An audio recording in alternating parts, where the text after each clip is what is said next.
Yo les potes, bienvenue dans cette nouvelle vidéo. Djibril est de retour, salut Djibril. Bonjour à vous, salut à toi Sacha. Alors pour ceux qui ne le savent pas, Djibril a une chaîne YouTube incroyablement parisien qui débriefe les matchs du PSG, qui fait des vidéos sur le Paris Saint-Germain, les postos. Le lien est en bas en description. Incroyablement parisien les postos. N'hésitez pas à vous abonner en masse et en masse pour me faire plaisir et pour faire plaisir aussi à Djibril qui fait du très bon contenu. Et en quelques mots, Djibril va nous présenter sa chaîne Incroyablement Parisien qui est en lien en description. Donc bonjour à vous la team parisienne ou pour ceux qui supportent d'autres équipes. Donc voilà, pareil, je vais faire des débriefs, on parlera du Paris Saint-Germain tout au long de la saison et des saisons qui arrivent. On va essayer de parler du mercato et de certaines choses qui ne vont pas dans le système de jeu. Donc vraiment, on sera vraiment focus sur le Paris Saint-Germain. Donc je compte sur vous pour que vous puissiez vous abonner, m'aider à faire agrandir la chaîne. Et voilà, vraiment, je compte vraiment sur vous et franchement, merci d'avance. Alors tout à l'heure, n'hésitez pas dans quelques minutes à rejoindre les vidéos de Nono et Sacha. Le lien sera aussi en description. Vidéo à 3 encore une fois. Très bonne encore à arriver. Hein. Vous savez très bien que le trio Djibril, Sacha, Nono fait des étincelles des fois quand il est en forme. Donc n'hésitez pas aussi à vous abonner à la chaîne Les Vidéos de Nono, Sacha et la chaîne de Incroyablement Parisien de Djibril qui est en lien en description. Les postos, on va analyser et décortiquer l'interview de Luis Campos aujourd'hui, directeur du football, directeur sportif, conseiller sportif, on ne sait pas réellement ce que c'est, mais voilà, en tout cas, quoi qu'il en soit, on va dire quand même que Campos, on va pas se mentir, est le directeur sportif du Paris Saint-Germain. Il a donné une interview ce soir à RMC Sport où il dévoile un petit peu les contours du mercato, des rumeurs, de ce qui va se passer dans le reste de la saison, au mercato d'hiver, l'entraîneur, comment a-t-il été choisi, la rumeur Zidane, la rumeur Neymar sur le départ, la prolongation d'Mbappé. On va décortiquer un petit peu tout ça avec Djibril les postos. Alors on commence avec Luis Campos qui parle de Nasser. Quand Nasser m'a proposé le poste, la première chose que j'ai fait, c'est d'appeler Christophe Galtier. Et ce même avant d'appeler ma femme et ma famille.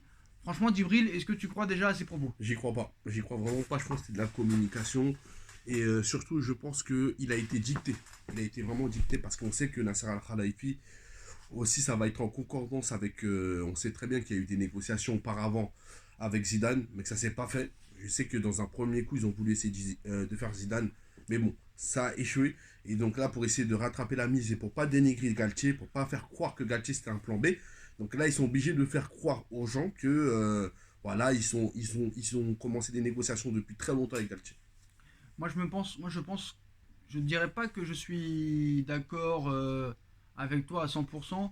Moi, je pense que très clairement, si jamais j'avais une femme, s'il m'arrive un truc comme ça, hein, il se peut peut-être que j'appelle vraiment le gars en premier avec qui je veux travailler. Tu Mhm. sais, je suis tellement dans l'euphorie du poste qu'on me propose, hein, je pense pas appeler ma femme, tu vois. Mhm. Je pense direct à appeler l'homme de la situation qui va travailler avec moi. Qu'est-ce que tu penses de mes arguments? Oui, non, mais je suis d'accord avec toi. Mais là, en fait, je pense il a agrandi la chose, en fait. Il a vraiment, moi, je trouve qu'il a un peu agrandi la chose, je pense. Mais bon. Après, oui, tu vois, c'est quand même un enthousiasme quand même d'être un directeur sportif du PSG. Mais de faire croire que directement, c'était pas lui, que c'était directement Galtier qu'il allait choisir, non, je pense pas. Alors on a souvent critiqué Thomas Tuchel, on a souvent critiqué Maurizio Pochettino parce que ça ne travaillait pas à l'entraînement, ça ne travaillait pas assez. Et là, Luis Campos nous sort quelque chose d'assez intéressant sur Christophe Galtier, où il dit « Ce matin, ce vendredi, je suis arrivé à 8h au camp des loges et Christophe était déjà là. Et quand je suis parti pour venir ici chez RMC, il était encore au camp des loges avec son staff en train de travailler. Bon, c'est mieux d'entendre ça que d'entendre des choses comme on a vu avec Pochettino qui ne travaillait pas, qui ne travaillait rien du tout. Ça ne travaillait pas avec Pochettino, les joueurs ne faisaient strictement rien. C'était la récréation le matin et le soir. Donc là, ça fait plaisir d'entendre que Galtier est au front du matin au soir. C'est clair. Est-ce que c'est pas de la communication dans l'histoire? Mais bon, au moins, on entend du positif. Alors, la rumeur Zidane au PSG, comme je vous l'ai dit, la première personne que j'ai appelée après mon rendez-vous avec Nasser, c'est Christophe Galtier. Alors là, bon, je vais pas dire que je le crois, mais je pense que c'est pas lui qui a fait les négociations avec Zidane, que c'est plus Nasser. C'était la priorité du Qatar, Zidane, c'était la priorité de Nasser. Donc voilà, je pense pas que Campos a eu des liens avec Zidane, c'est plus Nasser et le prince et QSI, le board de QSI, qui a essayé de convaincre et de négocier avec Zidane. Exactement, je pense à la même chose, bien évidemment. Après, bon, voilà, maintenant, Galtier, au début, c'est vrai qu'on n'était pas trop enthousiaste. Bon, là, on l'a laissé, on l'a laissé, mais bon, là, c'est vrai que ces derniers matchs, c'est pas trop totalement ça, mais bon, on va encore lui laisser du crédit. Alors Djibril, est-ce que toi tu regrettes l'arrivée de Galtier et la non-venue de Zidane ou est-ce que tu attends de voir? En fait, j'attends vraiment. En fait, pour faire ça, il faut faire un bilan. Et le bilan, c'est trop tôt pour le faire. On peut pas le faire en. On a fait 10 matchs. On a fait vraiment 10 matchs depuis le début de la saison, des matchs officiels, c'est-à-dire Trophée des Champions, 2 matchs de Ligue des Champions, plus 7 journées. C'est encore tôt. Il faudra au moins qu'on attende la mi-saison pour avoir vraiment un aperçu. Alors vous savez que le Paris Saint-Germain a décidé, hein, avec tous les drames qui s'est passé dans les saisons précédentes, d'avoir une nouvelle stratégie, une nouvelle politique, de nouvelles règles. Luis Campos a été interrogé à ce sujet en expliquant on a mis des règles en place, c'est vrai, depuis aucun joueur n'est arrivé en retard à l'entraînement. Donc s'il dit ça, Djibril, ça veut dire que dans les années précédentes, ça a dû arriver à de nombreuses reprises. Exactement. En fait, là, il est en train de citer. Bon, c'est cool sur un point parce que oui, il y a du positif. Mais dans un autre point, c'est comme s'il est en train de dire indirectement que la direction qui était là avant lui ne gérait pas. Donc c'est un peu compliqué. Il peut pas totalement dire ça. Parce que c'est vrai que ça pénalise, ça veut dire le coach précédemment. On sait très bien que j'aime pas Mauricio Pochettino, son passage au PSG, ou même Leonardo. En fait, il est en train de dire indirectement que c'était la récréation auparavant. Donc c'est un peu pas cool quand même. Alors quelque chose d'intéressant, il avoue que le mercato n'a pas été satisfaisant à 1000%. On lui pose la question, est-ce que vous êtes satisfait du mercato? Il répond, est-ce que je suis satisfait du mercato? Non. Carrément non, il répond. Il va plus loin en expliquant, on n'a pas seulement parlé avec Milan Skriniar, on a parlé avec d'autres joueurs, mais au final, on n'a pas réussi à avoir ce qu'on voulait. On n'a pas réussi à convaincre les clubs de les vendre à nous. Très clairement, il annonce quand même que le mercato n'est pas très bon à 100%. Je suis Alors, d'accord avec lui. Hein. oui, c'est vrai, je suis entièrement d'accord avec lui. Ah bon, voilà, maintenant, après, concernant les pistes de défenseurs, je pense que ça a été une grosse erreur de vendre Diallo, tout en sachant qu'on ne savait pas, c'était incertain de pouvoir le remplacer et qu'on était très limité en termes de budget. Donc, en fait, c'est une erreur d'avoir fait partir Diallo qui, lui, a déjà joué dans un système à 3 auparavant avec Dortmund. Il aurait pu bien s'acclimater dans ce système. Bah, en fait, tous étaient limités. Hein.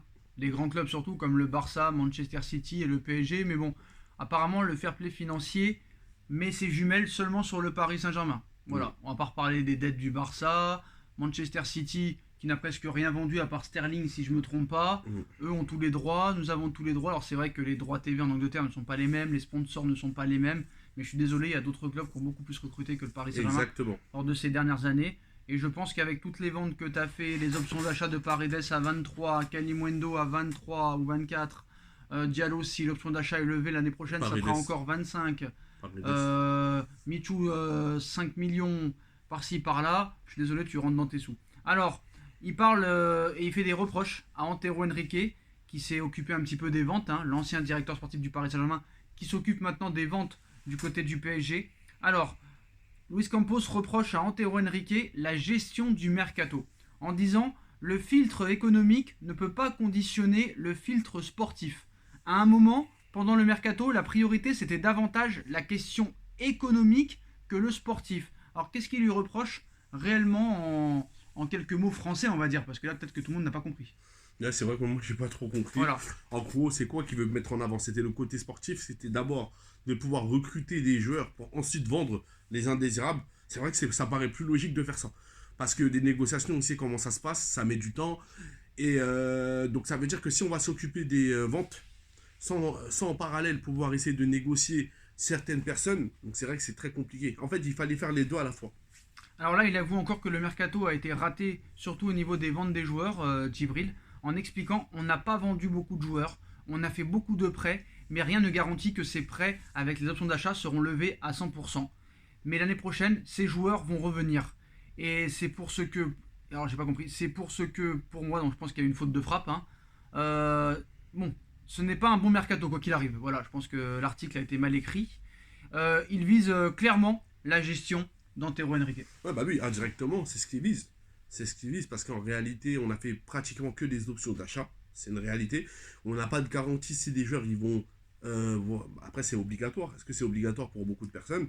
Ça reste quand même une question à Bah, voir. à part Paredes, il y a certaines conditions assez faciles. Hein. Voilà. Mais bon, il faut quand même que la Juve, dans une partie, se fasse quart de finale de Ligue des Champions Et ça, c'est pas garanti à Ah, c'est pas 100%. garanti, hein. Mais moi, Monsieur Campos, c'est bien de reprocher ça à quelqu'un, de reprocher ça à lui, mais à un moment donné, je sais pas, t'as fait des dingueries à Monaco, tu vendais des Bernardo Silva, des machins 130, 80 millions, des Mendy 70 millions, des machins 70 millions. À Lille, tu as vendu Osimhen 80 millions d'euros à Naples, 80 millions d'euros PP à Arsenal, et t'arrives au PSG, tu n'arrives à rien vendre. Donc toi aussi, tu es responsable de ce mercato raté, je suis désolé, que ce soit au niveau des arrivées, mais aussi des ventes. Pourquoi dans les autres clubs, très facilement, tu arrives à vendre, et pas au Paris Saint-Germain? C'est ça le Faut problème. arrêter. Après, malheureusement, voilà, le problème aussi, c'est que c'est très compliqué. Il y a des joueurs, ils ont été surpayés. Et de les convaincre à partir, c'est vrai que c'est un peu tendu sur ce point-là. Mais la chose, c'est qu'il devait avoir une entente entre Antero Henrique et Campos. Par contre, Djibril, ce qui est très intéressant, c'est que le gars reconnaît ses erreurs, reconnaît que le mercato n'a pas été bon. Il reconnaît aussi que tous les joueurs qui ont été recrutés ne sont pas des titulaires en puissance, à part peut-être Vitinha. Et ça, c'est bien quand même de reconnaître les choses. Maintenant, il y a un mercato d'hiver. Il va falloir se renforcer, surtout en défense centrale et en attaque. Après, le problème, c'est qu'on est en déficit par rapport au fair play financier. Donc, c'est-à-dire, est-ce que même jusqu'à le mercato hivernal, est-ce qu'on pourra recruter? Bah, Djibril, tu fais comme les autres clubs. Si les autres clubs se permettent des choses, toi, tu peux te permettre aussi. Et bah, c'est tout. Mais Voilà. le problème, c'est qu'après, voilà, l'UEFA, ils ont un œil sur nous. Mais bon, après, voilà. Rappelle-toi, Djibril, que Manchester City a été banni des compétitions européennes pendant 2 ans. Ils ont été au tribunal arbitral du sport, dit le TAS, et après, ils les ont relaxés. Donc l'UEFA n'a pas la science infuse et le dernier mot. C'est vrai. Alors, sur le feuilleton Neymar. Neymar n'a jamais été sur le départ. C'est complètement faux. J'y crois à 50%. Pourquoi? Moi, je pense qu'ils ont fait croire que Neymar était sur le départ pour faire un choc psychologique à Neymar pour qu'il se bouge le cul très clairement. Et ça a très bien marché, Djibril. Ça a très bien marché, surtout que Nasser Al-Khelaifi, n'oubliez pas qu'il a fait aussi une déclaration où indirectement il visait Neymar. Pourquoi il a passé sur le Parisien, il visait Neymar indirectement, jusqu'à que même les proches de Neymar, ils se sont posés des questions sur son statut encore au PSG. Est-ce que ça va être à long terme ou pas? Donc, non, faut pas nous prendre pour des bêtes. Alors une question a été posée, pourquoi Neymar et Messi ne viennent jamais saluer les supporters après les matchs? Pourquoi Neymar et Messi ne saluent pas les ultras? Il s'est passé des choses dures à gérer d'un point de vue émotionnel l'année dernière. Il faut laisser le temps, il faut que ça cicatrise. Donc si j'écoute Campos, et si je comprends Neymar et Messi, il aurait fallu les applaudir pour l'élimination contre le Real. C'est bien ce que je comprends en fait. Ouais, c'est ça, indirectement. D'accord. Indirectement. C'est-à-dire qu'ils sont tellement au-dessus de tout le monde que eux peuvent se permettre de ne pas aller saluer les supporters. Donc ça veut dire qu'il aurait fallu applaudir et dire bravo pour l'élimination, bravo, bravo, bravo. C'est ça qu'il aurait fallu faire. Tu vois pas ça dans les autres clubs, et ça, Faut c'est un arrêter. problème. Normalement, Messi et Neymar. Bon, Neymar, ça va quand même. Je trouve que. Bon, Neymar, je trouve quand même, il est un peu plus proche. Mais Messi, il est vraiment. Vraiment. Messi, il se Attends, contient, il veut Le pas. gars, soi-disant, il voulait se casser du PSG pour retourner à Barcelone. Il n'a pas aimé les sifflets. Et maintenant, c'est à cause de ça. Attends, Messi, d'accord, ils t'ont idolâtré au FC Barcelone. Il faut que tu comprennes que nous, on n'est pas un club de footix. On l'est peut-être devenu un peu plus depuis que les vrais supporters ont quitté le stade, mais les ultras ne sont pas des footix. Donc frère, tu peux t'appeler Messi, tu peux t'appeler Augustin, tu peux t'appeler Neymar Junior, ou tu peux t'appeler Amara Diané. Je suis désolé, on aura plus de respect pour Amara Diané que pour toi. C'est tout. Je te donne Voilà. d'avoir un lien C'est avec tout. les supporters, c'est très important. Encore, vous serez fait éliminer Mm. par, on va dire, en faisant un grand match. Un très grand match. Là, on aurait dit d'accord, t'as été battu par plus fort que toi. Voilà, c'est tout. On peut rien dire. Mais le problème, c'est qu'on perd toujours de manière bizarre. Mais après Voilà. un moment, faut pas s'étonner. Hein. Faut pas s'étonner. Donc ils à un ont moment part de donné, voilà, je suis pas responsabilité. d'accord avec Messi et Neymar. Alors Djibril, je vais te laisser le mot de la fin. Mhm. Qu'as-tu pensé très clairement de l'interview très honnête et très sincère qui reconnaît ses fautes et ses torts de Luis Campos? Lui, en fait, c'est bon, un peu mitigé dans le sens où, oui, il a reconnu ses erreurs, il a reconnu qu'il n'a pas fait un bon mercato, mais il a une part de responsabilité. Ah ça, oui, c'est clair, c'est il a sûr. une part de Mais il responsabilité. l'avoue. Et il l'avoue. C'est quand même bien. Voilà, faut quand même, voilà, donc faut t'avouer à moitié pardonner, comme on dit. Parce que Leonardo, lui, au bout de 3 ans, il a dit on s'est peut-être trompé. On s'est peut-être trompé. Au C'est bout de vrai. 3 ans. C'est Lui, au vrai. bout de 2 mois, on a fait un mauvais mercato. C'est vrai, mais le problème, c'est que là, on a recruté des joueurs. Est-ce qu'on va les utiliser? C'est ça aussi le problème. On a Soler, on a Fabien Ruiz, on a Zahir Emery qui est sur le banc, qui est sur... Sanchez. Voilà, donc quand même, c'est un problème. Est-ce qu'on va vraiment pouvoir les utiliser? Parce que est-ce que le 3-5-2, parce qu'à la base, quand tu recrutes, c'est pour faire un système, tu recrutes en fonction de ton système. Donc le problème, Renato Sanchez, il ne correspond pas à ce système de jeu. Donc ça veut dire qu'on a recruté des joueurs. Est-ce qu'ils sont aptes pour pouvoir jouer dans ce système de jeu? Est-ce que les défenseurs vont pouvoir tenir jusqu'à la fin de la saison comme ça à long terme? Est-ce que le milieu de terrain, pareil? Est-ce que aussi les attaquants vont pouvoir continuer à jouer pareil? C'est ça la question. Ce qui est intéressant de Djibril, c'est que si tu fais deux joueurs au mercato d'hiver, c'est-à-dire en défense centrale et en attaque, je pense que tu peux tenir jusqu'au mois de janvier parce que là, à part la Juve, tu vas pas rencontrer de très grosses équipes. Après, contre le Benfica, ça risque d'être compliqué quand même. Attention, c'est très compliqué à ne pas Mais sous-estimer. tu peux quand même tenir. Mais on sait très bien qu'il faudra être prêt au mois de février. Donc tu n'as pas le choix. Tu dois commencer à travailler sur le mercato d'hiver. Skriniar ou pas Skriniar, neuf ou pas neuf, il te faut un neuf, il te faut un défenseur central. Et il te faut un 6. Voilà. Il te faut un vrai 6. Et je pense que quoi qu'il en soit, Djibril, je pense qu'au milieu, ils vont pas recruter, très clairement. Mais quoi qu'il en soit, fair play financier ou pas fair play financier, ils avaient l'intention de mettre 60 millions d'euros sur Skriniar. Donc c'est-à-dire qu'ils peuvent investir 60 millions. Exactement. Alors, pourquoi pas investir 35 millions sur un défenseur central si Skriniar ne vient toujours pas cet hiver? Après, Et un attaquant 35 millions. Il lui reste 6 mois de contrat. C'est-à-dire que maintenant, il a le droit de pouvoir négocier. Après, quand on va arriver au mercato estival, Oui, mais pour la saison prochaine. Oui, pour la saison prochaine. Là, nous, on a besoin maintenant. On a besoin cet hiver. Et le mercato d'hiver, c'est déjà dans 3 mois et demi. Dans ça 3 mois et demi. Vite. Donc voilà les postos, hein. Voilà, c'est la fin de cette vidéo. Dites-nous en commentaire ce que vous en pensez. On like, on partage, on commente, on s'abonne. Dans quelques minutes, vous retrouvez Nono et Djibril sur la chaîne Les Vidéos de Nono et Sacha et surtout les postos. N'hésitez pas à vous abonner en masse à la chaîne d'Incroyablement Parisien qui va bientôt atteindre les 2000 abonnés. C'est ça. On vous mettra le lien en description, les TikTok, les Instagram aussi de Djibril, les postos. Tout monter. Et on se retrouve dans quelques minutes sur la chaîne des vidéos de Nono et Sacha pour un autre sujet et un autre débat. Tchuss.